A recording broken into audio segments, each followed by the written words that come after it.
Good morning बच्चों। पिछले video में हमने सदिश फलन के कर्ल की बात की थी। आज हम कार्तीय निर्देशांक के रूप में सदिश क्षेत्र के कर्ल का मान ज्ञात करते हैं। और सदिश क्षेत्र के कर्ल को कार्तीय निर्देशांकों में या कार्टेशियन कोऑर्डिनेट्स में ज्ञात करने के लिए हम एक कोई बिंदु लेते हैं O, और इसके चारों तरफ एक्स वाई तल में ये एक्स एक्सिस है और ये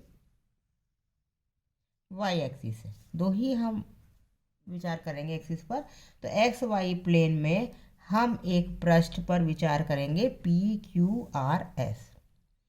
इस प्रकार से एक आयताकार पृष्ठ है PQRS, और इस पृष्ठ की जो विमाएं हैं ये इस एक्स अक्ष के अनुदिश इसकी चौड़ाई है dx और y अक्ष के अनुदिश इसकी चौड़ाई है dy। और ये O जो है इस पृष्ठ के केंद्र पर स्थित है, यानी कि O की इस पृष्ठ इससे और इससे दोनों पृष्ठों से दूरी dx/2 है, और इन दोनों पृष्ठों से PQ और RS से इसकी दूरी dy/2 है। क्योंकि ये दूरी टोटल dy है, ये केंद्र पर है, तो ये भी dy/2 और ये भी dy/2। इसी प्रकार यहाँ ये dx/2 और ये dx/2। इस प्रकार से PQRS एक्स वाई तल में एक बहुत छोटा पृष्ठ है। चित्र में क्योंकि समझाने के लिए इसको इतना बड़ा दिखाया है, लेकिन वास्तव में हमने ये माना है कि ये पृष्ठ बहुत ही छोटा है, यानी dx और dy बहुत ही छोटी जो डायमेंशन इनकी है, और O इनके केंद्र पर स्थित है। और ये माना कि सदिश क्षेत्र यहाँ पर सदिश क्षेत्र A है, और इस सदिश क्षेत्र का मान x दिशा में ax है और y दिशा में ay है। बिंदु O पर सदिश क्षेत्र का मान ax, ay और z दिशा में az है। तीनों ही दिशा में इसके घटक होंगे। यह है माना कि z एक्सिस, तो इस दिशा में इसका मान है az। यहाँ हमारा जो प्लेन है या पृष्ठ है PQRS वो एक्स वाई तल के अंदर स्थित है, और O इसके केंद्र पर है, और O पर सदिश क्षेत्र का मान ax x दिशा में, ay y दिशा में और az z दिशा में है। ठीक है। और ये पृष्ठ इतना छोटा है कि हम ये मानते हैं कि इसके अंदर किसी भी भुजा के मध्य बिंदु पर जो इसका मान है सदिश क्षेत्र का, वही इसकी पूरी भुजा पर होगा। एक भुजा पर सदिश क्षेत्र का मान कांस्टेंट रहेगा। अब हम हर भुजा पर सदिश क्षेत्र का मान निकालते हैं बारी बारी से। तो पहले निकालते हैं भुजा PQ पर सदिश क्षेत्र का मान। जो मान हमने बताया था वो है बिंदु O पर। बिंदु O पर सदिश क्षेत्र का मान मैं यहाँ लिख देती हूँ। बिंदु O पर सदिश क्षेत्र A का मान A है, तो हम इसको कहेंगे i cap ax plus j cap ay plus k cap az। इससे आपको ढंग से समझ में आ जाएगा कि बिंदु O पर x अक्ष के अनुदिश घटक है ax, y अक्ष के अनुदिश घटक है ay और z अक्ष के अनुदिश है z। अब मैं निकाल रही हूँ भुजा PQ पर सदिश क्षेत्र का मान। तो अब देखिए कि बिंदु O से भुजा PQ पर जाने के लिए हमें कितनी दूरी तय करनी पड़ेगी। ये दूरी कितनी है? ये दूरी है dy/2। y अक्ष के अनुदिश जा रहे हैं, नीचे जा रहे हैं, और -y दिशा में है, तो ये दूरी हो जाएगी dy/2 ऋणात्मक y अक्ष के अनुदिश। तो मैं यहाँ लिखती हूँ कि बिंदु O से PQ पर पहुंचने के लिए ऋणात्मक y अक्ष के अनुदिश dy/2 दूरी तय करनी होगी। अतः PQ के अनुदिश सदिश क्षेत्र ए के घटक पी क्यू के अनुदिश ए का घटक होगा ए एक्स का मान होगा, क्या मान हो जाएगा पी क्यू के अनुदिश ए एक्स तो यहाँ पर था ही, परिवर्तन कितना होगा, परिवर्तन होगा y दिशा में ए एक्स के परिवर्तन की दर, कहाँ जा रहे हैं हम, ओ से y अक्ष का अनुदिश जा रहे हैं, तो हम कहेंगे y दिशा में ए एक्स के परिवर्तन की दर गुणा दूरी, यहाँ से यहाँ तक की दूरी कितनी है, -dy/2। ठीक है ना। यहाँ पर सदिश क्षेत्र का एक्स अक्ष का अनुदिश घटक था ए एक्स, और यहाँ से जब यहाँ तक जाते हैं पी क्यू तक, तो क्या परिवर्तन होगा, y दिशा में ए एक्स की परिवर्तन की दर गुणा दूरी। इसको हम लिख सकते हैं ए एक्स प्लस, इसको हम इस प्रकार से लिख सकते हैं del A X upon del Y, y दिशा में ए एक्स के मान में परिवर्तन की दर और दूरी कितनी है -dy/2, तो इसको हम लिख देते हैं A X minus del A X upon del Y dy/2। ये चीज़ आपको समझ में आ जानी चाहिए कि यहाँ से यहाँ तक जाने में, तो इस भुजा पी क्यू के अनुदिश सदिश क्षेत्र का एक्स घटक का मान ये हो गया। बिंदु ओ पर ए एक्स था, लेकिन यहाँ से हम dy/2 माइनस वाई दिशा में गए, तो del A X upon del Y, A x के मान में वाई दिशा के अनुदिश परिवर्तन की दर गुणा दूरी, तो ये परिवर्तन हो गया ए के मान में एक्स अक्ष के अनुदिश। इसी प्रकार से भुजा, ये तो पहला ले लिया, पहला भुजा, अब आ गई क्यू आर, क्यू आर के अनुदिश सदिश क्षेत्र का मान।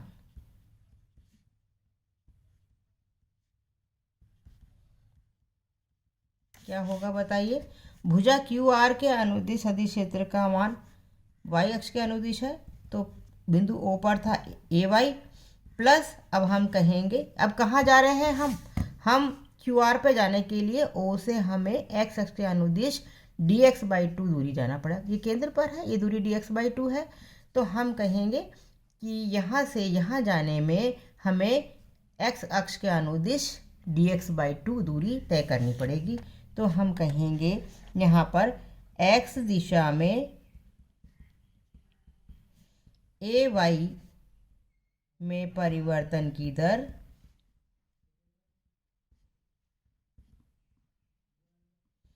गुणा ये दूरी कितनी dx/2, क्योंकि प्लस अक्ष की एक्स अक्ष की दिशा में है तो प्लस रहेगी, या इसको मैं लिख सकती हूँ ए वाई तो यहाँ पर था ही सदिश क्षेत्र का घटक, और x दिशा में ए वाई के मान में परिवर्तन की दर को लिखेंगे हम डेल ए वाई बटे del A x, del X और dx/2।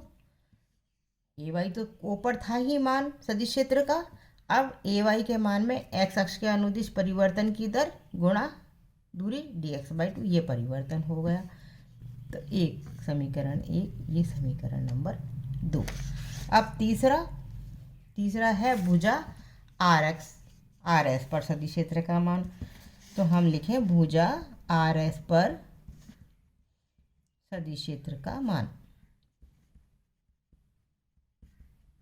अगर आपको ये चीज़ कॉन्सेप्ट क्लियर हो गया कि हम किस प्रकार से निकाल रहे हैं, तो आप आसानी से लें। अब आर एस पर सदिश क्षेत्र का मान, पहले बिंदु ओ पर सदिश क्षेत्र का मान था ए एक्स अक्ष के अनुदिश, अब यहाँ का परिवर्तन होगा, यह हम लिखेंगे कि माइनस एक्स अक्ष की दिशा में, जहाँ हम माइनस एक्स अक्ष की दिशा में जा रहे हैं, तो हम कहेंगे माइनस एक्स दिशा में, सॉरी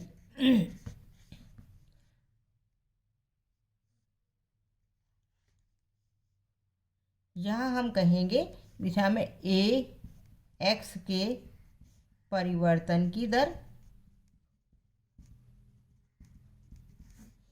गुणा दूरी कितनी है, यहाँ से यहाँ तक दूरी है dy/2, ये प्लस है तो ये हो जाता है यहाँ पर ax। यहाँ ये ax जो है ये इस दिशा में rs जो है वो -x दिशा के अनुदिश है, तो यहाँ ax को हम माइनस का लिखेंगे, तो -ax और फिर -del ax upon del y। ये परिवर्तन भी इस प्रकार से x की जगह -ax रखा है हमने, और हम जा रहे हैं y अक्ष के अनुदिश, तो परिवर्तन है del y और दूरी यहाँ पर dy/2। तो यहाँ हम देख रहे हैं कि दोनों ही जगह माइनस साइन है, तो माइनस बाहर ले लेते हैं, तो ax plus del ax upon del y dy/2। तो ये कैसे आया, भुजा आर एस के अनुदिश हमें सदिश क्षेत्र का मान निकालना है, तो हम देखते हैं आर एस -x की दिशा में है, तो यहाँ सदिश क्षेत्र का मान हो जाएगा -ax और परिवर्तन होगा y अक्ष के अनुदिश, तो हम कहेंगे -ax अपॉन del y और यहाँ से यहाँ तक की दूरी है dy/2। तो इस प्रकार से ये इक्वेशन नंबर 3। और लास्ट SP हम कहेंगे लास्ट भुजा SP पर सदिश क्षेत्र का मान। तो भुजा SP पर सदिश क्षेत्र का मान कितना होगा, आप देखिए यहाँ पर x अक्ष के ये हो जाएगा, क्योंकि SP -y दिशा के अनुदिश है, तो ये हो जाएगा -ay प्लस, अब इस यहाँ से यहाँ तक जाने में परिवर्तन हो रहा है x अक्ष के अनुदिश, और तो हम कहेंगे इसको -del ay upon del x, क्योंकि -y अक्ष के अनुदिश जा रहे हैं हम, और दूरी में परिवर्तन भी -y अक्ष दिशा में हो रहा है, तो दूरी भी कितनी परिवर्तित हो गई, -dy/2। तो ये कुल मिलाकर हो जाएगा -ay minus plus del ay upon del x dy/2। इसको हम कह देते हैं समीकरण नंबर 4। इसको हम इस प्रकार से भी लिख सकते हैं, माइनस बाहर ले लें तो -ay माइनस del,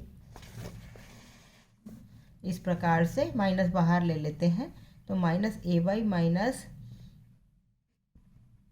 dy/2, क्योंकि जो SP भुजा है -y की दिशा में है, तो -ay हो गया सदिश क्षेत्र का मान, -ay अपॉन del x, क्योंकि यहाँ से यहाँ जाने में हम x अक्ष के अनुदिश गए थे, और जो परिवर्तन हुआ वो हुआ है यहाँ ये परिवर्तन हुआ है dx/2, क्योंकि हम -x अक्ष के अनुदिश गए थे, तो ये परिवर्तन dx/2। ठीक है, ये इक्वेशन नंबर 4। तो इस प्रकार से हमें इक्वेशन नंबर 1, 2, 3 और ये 4 मिल गई।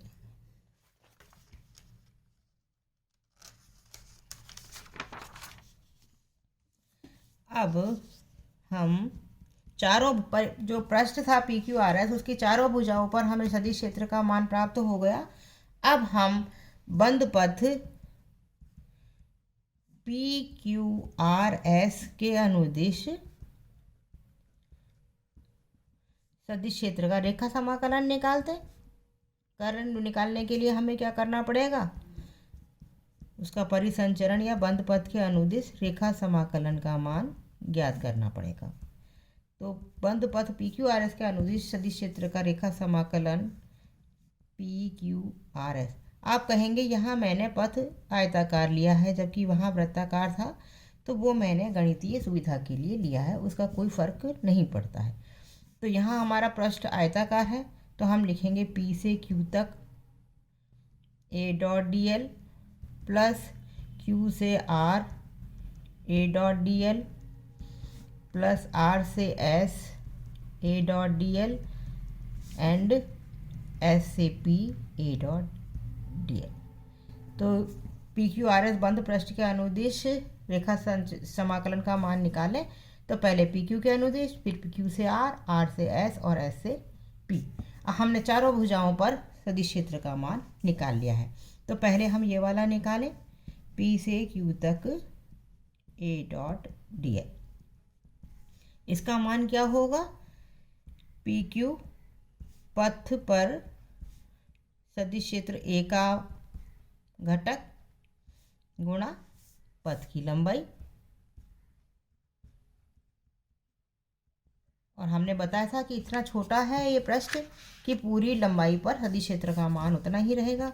और पी क्यू पथ पर सदिश क्षेत्र का मान हमारा आया था A X minus del A X upon del Y dot D Y by 2। और इसको हम गुणा करेंगे, पथ की लंबाई कितनी है, पी क्यू की लंबाई, पी क्यू की लंबाई है एक्स अक्ष के अनुदिश डी एक्स, ये हमने आपको शुरू में ही बताया था। तो ये हो गया 1।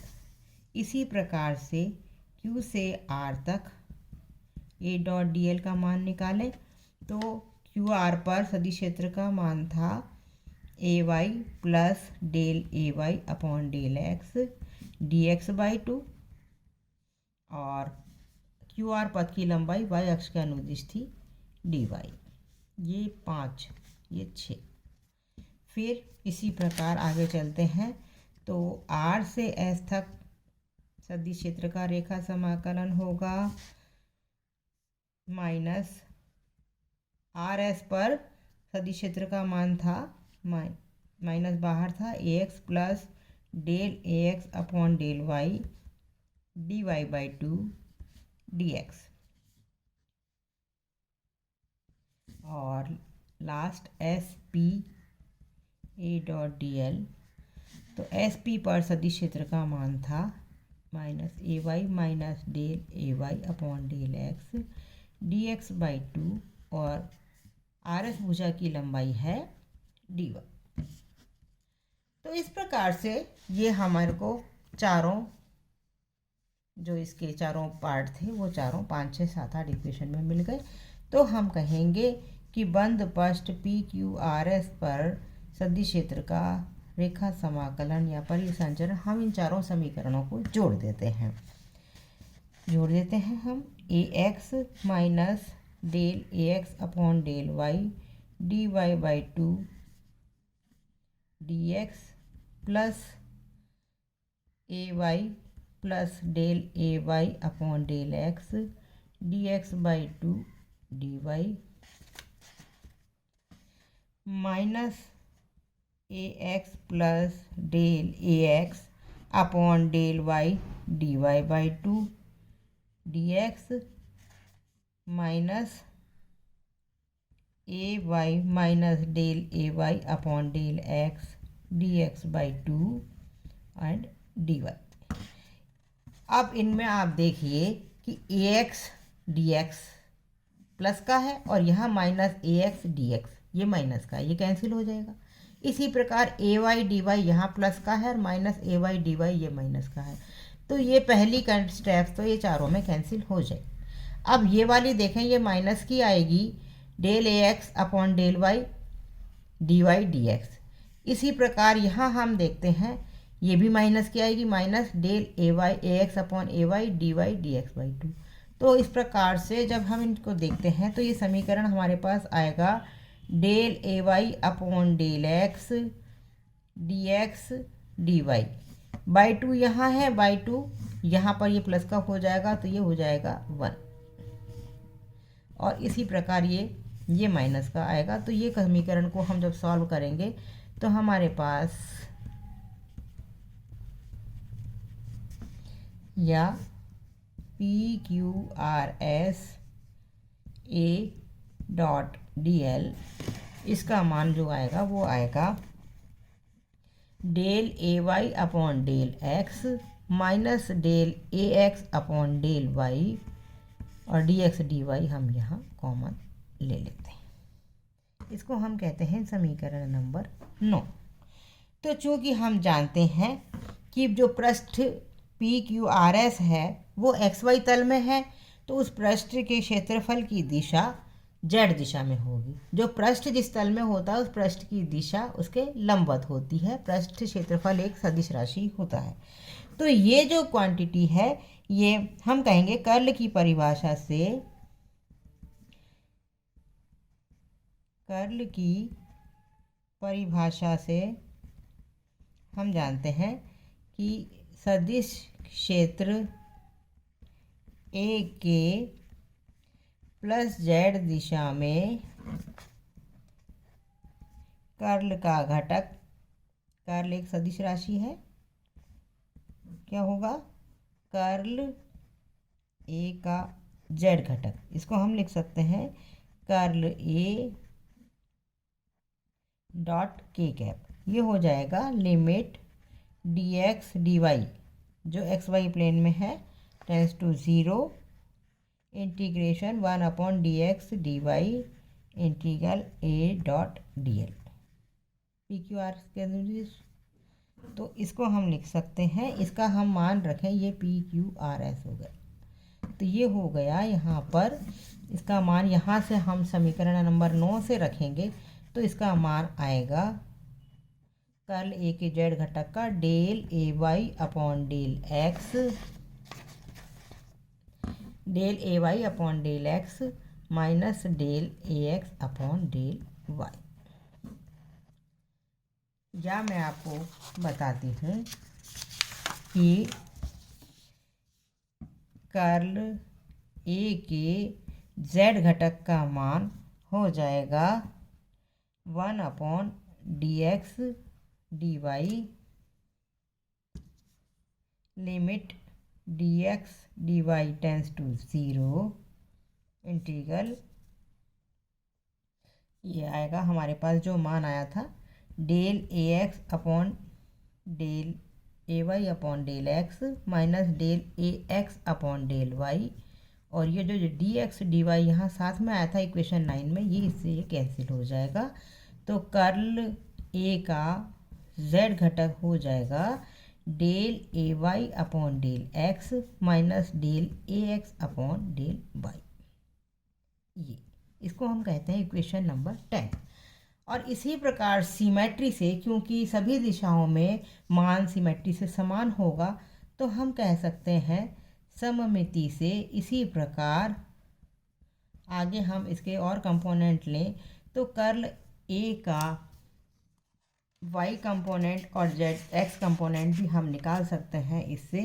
तो इसका एक्स कंपोनेंट आएगा curl A dot I cap, और इसका मान आएगा del A Z upon del Y minus del A Y upon del Z. आप चाहें तो इसको कैलकुलेट भी करके देख सकते हैं, लेकिन कोई एग्ज़ाम में भी अब आपको सिर्फ एक्स वाई प्लेन वाले का इंटीग्रेशन करना है जिससे कर्ल ए का जेड कंपोनेंट निकालना है, और बाकी आपको कंपोनेंट सिमेट्री से डायरेक्ट ही लिखने हैं और इसका वाई कंपोनेंट निकालना है। तो हम कहेंगे कर्ल ए जो वाई कंपोनेंट है जी, ये होगा del A X upon del Z minus del A Z upon del x.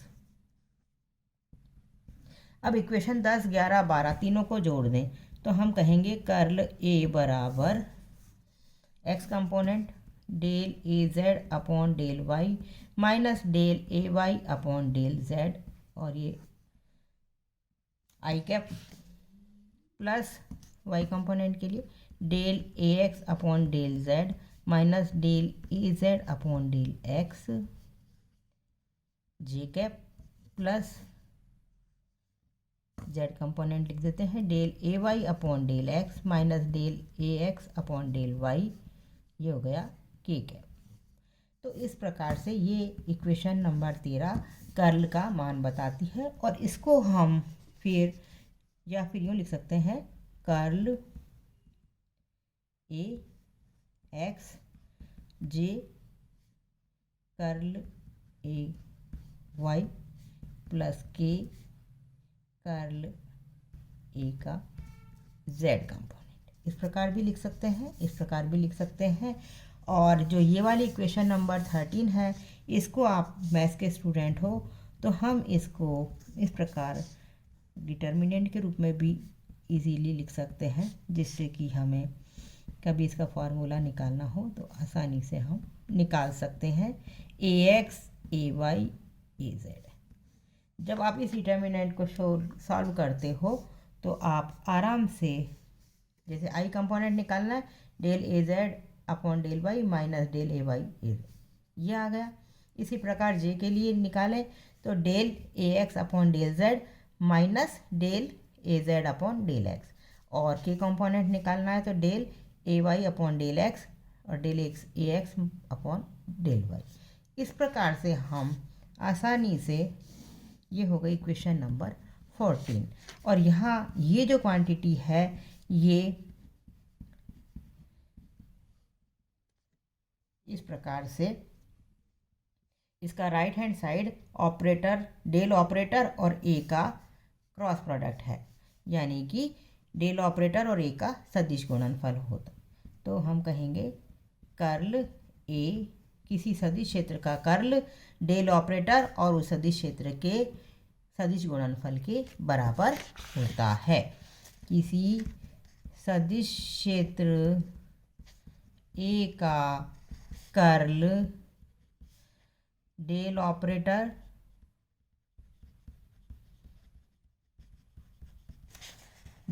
सदिश राशि होती है एवं सदिश क्षेत्र ए के सदिश गुणनफल के क्रॉस प्रोडक्ट को सदिश गुणनफल कहते हैं हम, बराबर होता है। और सदिश गुणनफल, जब दो सदिशों का सदिश गुणनफल करते हैं तो एक सदिश राशि ही आती है हमेशा। तो हम कहेंगे कि किसी सदिश क्षेत्र का कर्ल हमेशा एक सदिश राशि होती है। सदिश राशि है, इसका मतलब उसका आई, जे और के तीनों कंपोनेंट होते हैं। जब कोई राशि अदिश होती है तो खाली उसकी न्यूमेरिकल वैल्यू आती है, लेकिन यदि सदिश है तो उसका आई, जे और के तीनों कंपोनेंट आते हैं। और ये पता होना चाहिए कि क्यों सदिश है, क्यों अदिश है। तो थ्योरेटिकली तो हम कहेंगे कि उसका परिसंचरण अधिकतम किसी विशेष अभिविन्यास के लिए होगा, तो एक अभिविन्यास एक ही दिशा के लिए होगा, इसलिए सदिश राशि है। लेकिन मैथमेटिकली हम ये बताएंगे कि यहाँ पर हम देख रहे हैं दो सदिशों का सदिश गुणनफल है, तो एक सदिश राशि होगी। तो हम उसको थ्योरेटिकली और मैथमेटिकली दोनों तरह से, मतलब फिजिकली और मैथमेटिकली दोनों तरह से प्रूव कर रहे हैं कि किसी सदिश क्षेत्र का कर्ल एक सदिश राशि होती है। आशा है आपको समझ में आ गई होगी। बुक्स आपके पास है JPH की, उससे पढ़ो, समझो। एक बार नहीं, दो बार नहीं, 3 बार आराम से समझ में आएगा। और एक बार समझ में आ गया तो आगे फिर कभी प्रॉब्लम नहीं होगी, और प्रॉब्लम होगी तो हम लोग उसके बारे में बात करेंगे। Okay, thank you friends.